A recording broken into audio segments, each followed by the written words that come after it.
Hello friends, family, and internet strangers. Stephanie here with another cooking video for you. Today, one of my favorites, my chicken stir fry.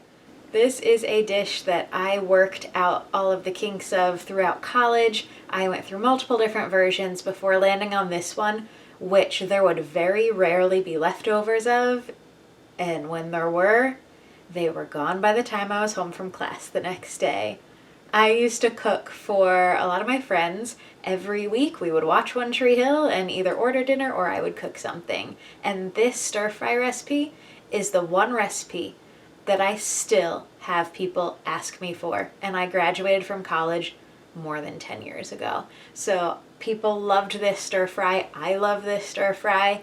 And while I usually cook with a reduced recipe, this is one thing that I will cook for multiple people, even when I only plan on eating it myself, because I don't like leftovers very much, but these leftovers I not only like, I look forward to eating the leftovers of this stir fry.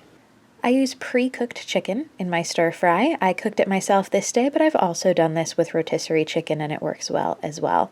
But for this day, I had really large chicken breasts from Aldi that had been on sale. I seasoned them on both sides with onion powder, salt, and pepper, used 1 cup of broth, and put it in the Instant Pot for 8 minutes on high pressure with a 5-minute natural release. This is a recipe that is easy to prep in advance. Peppers and onions both hold up pretty well in the refrigerator if you chop them up a few days in advance. In that case, you're able to do this really fast. I love onions, so I'm using 2, but 1 will also suffice. I am chopping up these as well as a red pepper, a yellow pepper, and an orange pepper. This entire recipe can be done on the stovetop, and I will leave instructions for that in the description below. It just takes longer in that case. In the Instant Pot, I'm going to add 1 tablespoon of butter and saute all of my peppers and onions for about 3 to 4 minutes, tossing them in that butter. The secret ingredient to this stir fry, it's not really a secret, but it's the key ingredient: pineapple. I have found that canned pineapple works best, especially because of how much juice you get in canned pineapple. This is about 3/4 of a can. You could use a whole can or you could use one of the smaller cans. I used some of this pineapple already for a different recipe, but kept all of that juice.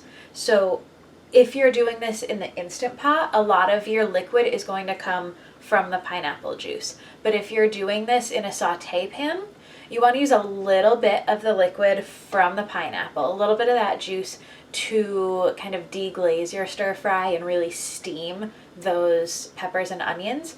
But if you're doing this in a saute pan, you're not going to need all of it. What I recommend doing with the rest, use it as part of the liquid for whatever you're making to go with this, whether that's rice or quinoa. I've used pineapple juice with both of those going along with this recipe, and especially white rice. It tastes so good with the pineapple juice, substituting some of the water. Into the Instant Pot, I add the pineapple, cooked chicken, 2 tablespoons of brown sugar, and 2 tablespoons of soy sauce. I turn this on for 2 minutes on high pressure, followed by a quick release. But don't forget, it will take about 8 to 10 minutes for this to get up to pressure. So we're looking about a 12-minute cook time. The Instant Pot is on, and if you have seen my previous video where I cooked in an Instant Pot, you'll know what time it is. It's dance party time.